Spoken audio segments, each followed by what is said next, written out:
Hello, I'm Rain and welcome to my YouTube channel. Today I'm going to be giving another update on my NaNoWriMo progress.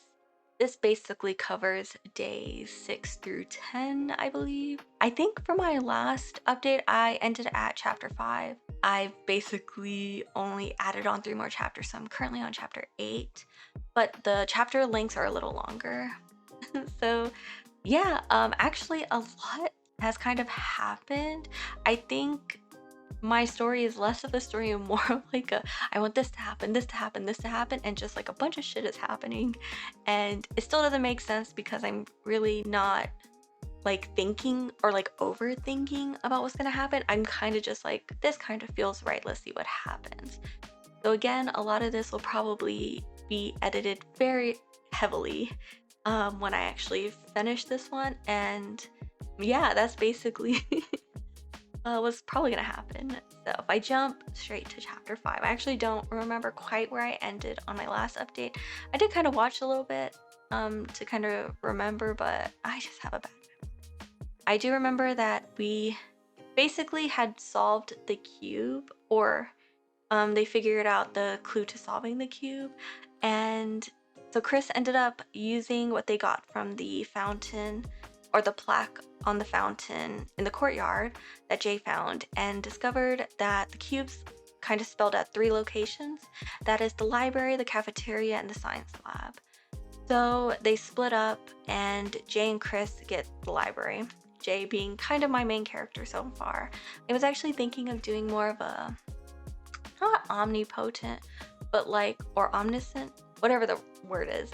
Not having like everyone be the main character in terms of like me seeing into their mind, or I guess the reader, but more like each character might have like a specific chapter dedicated to them and like from their perspective. But I kind of just keep running with Jay. So I might end up changing that in the future because I don't want it to exclusively be about Jay, this story.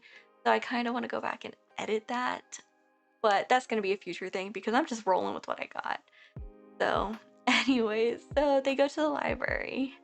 Oh, I don't remember if I mentioned this in the previous NaNoWriMo update, but one of the characters, Alex, who's based off of Chota from Alice in Borderland, he actually figured out how to get into the observatory, which is like the secret room that the Professor Layton showed them. And so he ended up exiting through another secret passage that's connected to the observatory. And it's not like it's not one that everyone else knows about. And so Jay kind of like shows Chris the secret passage and it like leads through there. It's not a big key detail, but I was trying to like kind of say that there's like multiple secret passages and multiple like probably most likely hidden rooms or whatever. But I don't know if that, I might end up getting rid of that entirely. But so yeah, they figured out the cube, they go to the library, and that's when Jay spots basically like a small bag behind one of the bookshelves. And so he and Chris get it and they discover it's more cubes, the same type of cubes, the little letter kind of carved into them. So they figure that these sets of cubes are going to spell more locations. So they take it back and Chris starts working on trying to figure out what it might spell, like which rooms, while the others go and basically investigate more of the school to see if they can find whatever clue might lead them to figure out what the cubes spell. That's when Jay noticed that, because there's like paintings on the wall, you know how like a lot of schools have just like paintings of the headmasters, whether it's the current or the previous headmasters, or like paintings of like prominent people at the school, or like history figures or whatever, or locations. So Jay noticed that there's a bunch of painting, or a painting of the headmaster, and the letters on that plaque are also off. So he's like, that might have to do with the cube because that's kind of what happened with the last cube. And so he basically updates the group like, hey, I think the paintings are important. You know, now everyone's looking for these paintings. And he realizes, because of the connections between these cubes and the last cubes and the painting and the statue, that they both had to do with the headmaster. So now he's thinking that maybe all of these clues kind of have something to do with the headmaster. I was kind of playing with the idea that maybe the cube specifically would be headmaster related, but they're gonna keep leading to other things. So like before I said, the first cube had the library, the science lab, and the cafeteria, but we really only got clues from the library. So I still want a puzzle, oh, sorry, puzzle from the library. So I still want puzzles to be located both in the cafeteria and in the science lab as well. I just have to figure it out. So that might be from like different perspectives. I don't know yet. Essentially, they figured out how to essentially solve these next set of cubes. Jay will run into Alex, and Alex is like nosy. Like he obviously knows that they're working, or obviously he said that he knows that they're working on the final project. But Alex doesn't know what that entails exactly. He just has like general ideas. And so because he's a junior, I think I put sophomore on accident. Whatever's like year 3, which means that in the next year he's going to be doing the same project, or maybe like a similar project. So he just wants to know like what's the answers and how did they solve it, so that way he could have like kind of like a head start and like not be stressed out during their final months. Of course, Jay didn't want to tell him because that's one of the rules like that he's not supposed to do according to Professor Layton. But Alex was like, I kind of already helped you already. And he can also, do more because people will be less suspicious of him. Whereas like, because the school is so small and there's only, one class per year, everyone already knows who the seniors are. So it'd be obvious like that something's going on because they're kind of acting suspicious. Whereas Alex can do more because he's just like a junior. So they end up agreeing to work together essentially. Then I had at some point Jay overhears that from just like regular students that his class is on probation. And Jay was like, I didn't hear nothing about this. So he like kind of messages everyone about his concerns. Hana is the only one who kind of sounds like in her message that she kind of already knew. And so they meet up again, but Hana doesn't show up.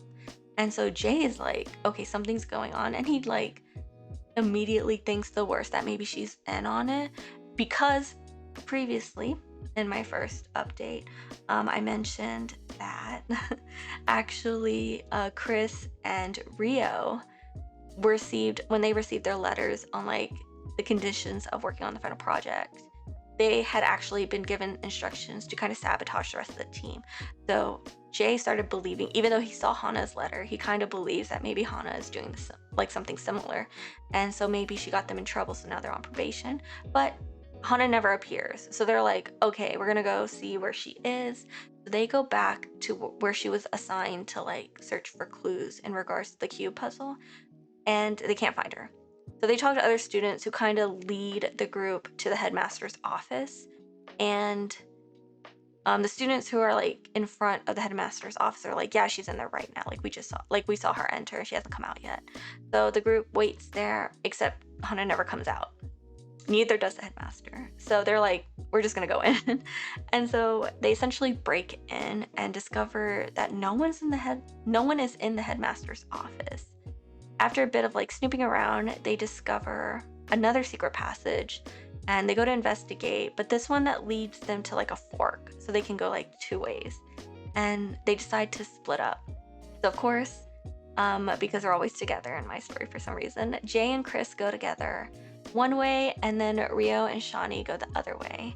And they kind of end up in these like creepy rooms. Clearly they're like in a basement area because they're like going downstairs. And they end up in a room that's like not like a storage room, and it's kind of, I guess my kind of like idea for this was like kind of like an abandoned classroom, but it's like not supposed to be a classroom. Everything like there's just like more like a storage type situation, but there's not a lot of furniture in there. And I was kind of thinking like Corpse Party, a lot of the rooms, how they're designed, like it kind of looks like a classroom, but it's like, the room itself is like kind of torn down, and like the desks are like flipped over, and it gives like this very weird, almost spacious feeling. And that's just because of the engine Corpse Party. Like the original one is run on like RPG Maker engine. So it's like they work on like the tile thing, but I kind of like that feeling where it's like more spacious. It's just like off. It has an off feeling. I don't think I described it very well yet. So hopefully when I go back, I can make it actually feel that way. But that was kind of vibe I was going for. But there's not just like one room. Like the room connects to another room, which is like the same state. It's not like there's like a hallway and they're like there's rooms that they can go into. It's like they're literally walking into each room.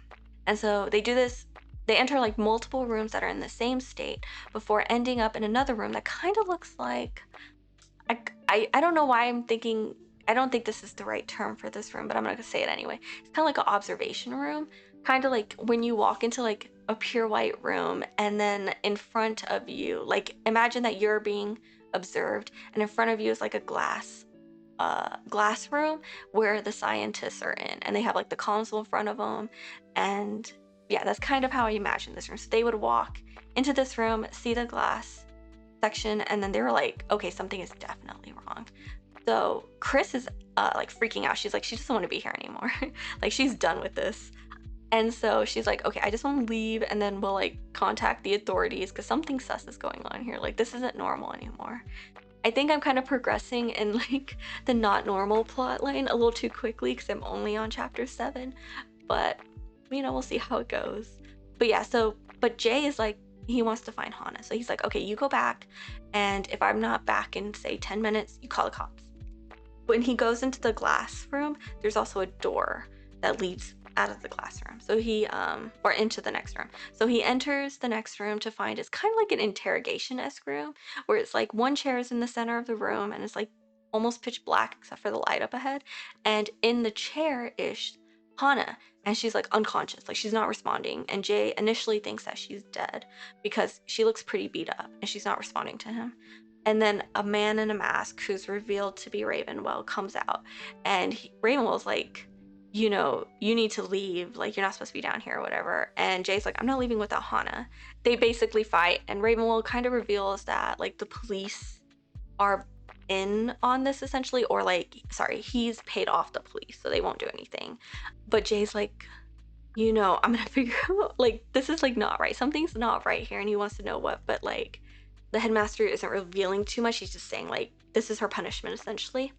And as they're like kind of confronting each other, Chris breaks, like uses like a small pebble from one of like probably like broken furniture or something, and she breaks the light in that room. Jay uses that chance to grab Hana and like leaves, and they like start sprinting for the exit. So they get out and they decide to actually just leave the academy because clearly the academy is not safe anymore. And Jay has family who lives nearby the academy. So he's like, okay, we're gonna head to my house because we don't really have a choice. But he's a little worried that Rio and Shawnee might be in on this because, you know, Rio and Chris have already been shown that like they would kind of not necessarily betray the group, but kind of withhold secrets or like withhold information from the group. So Jay just doesn't know who to trust. And then also he's worried that his parents might be in on it because they've also graduated from Ravenwell Academy. So it's just too many little things for him to worry about, but he doesn't really have a choice. They can't take Hana back to his room or their dorm, you know? So, okay, so he messages, or Chris messages Shawnee and Rio to meet up at his house. So that's kind of where my story finishes.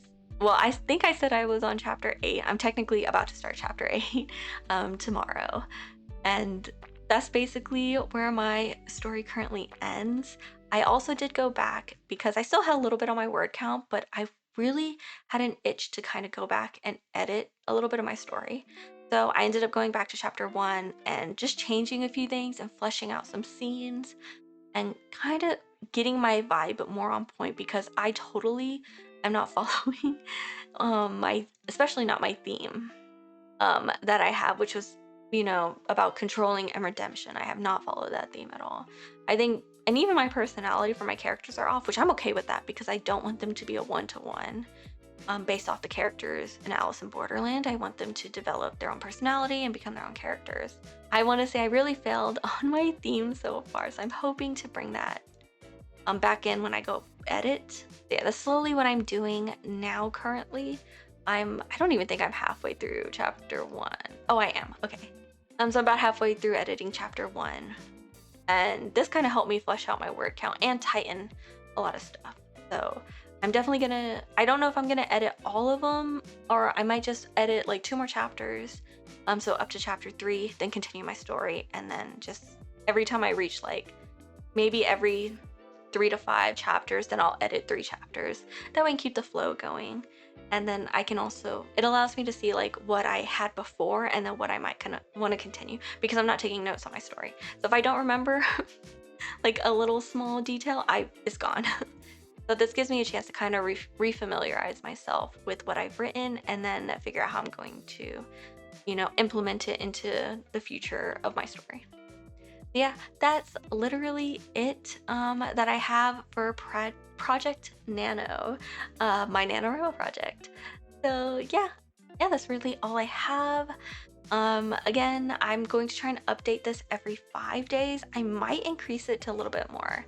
I'll have to see how long I can trim this video down, and then I'll see from there. But yeah, that's really all I have. If you're participating in NaNoWriMo this year and you happen to watch my video, I would love to hear what you're doing, what your story is about. And if you decide on publishing it, because I love reading other people's projects, and I love reading behind the scenes stuff, especially, or like watching a lot of behind the scenes stuff. So like this week, I've been watching a lot of NaNoWriMo videos. But yeah, other than that, make sure to stay warm, everyone, and have a good day. Bye bye.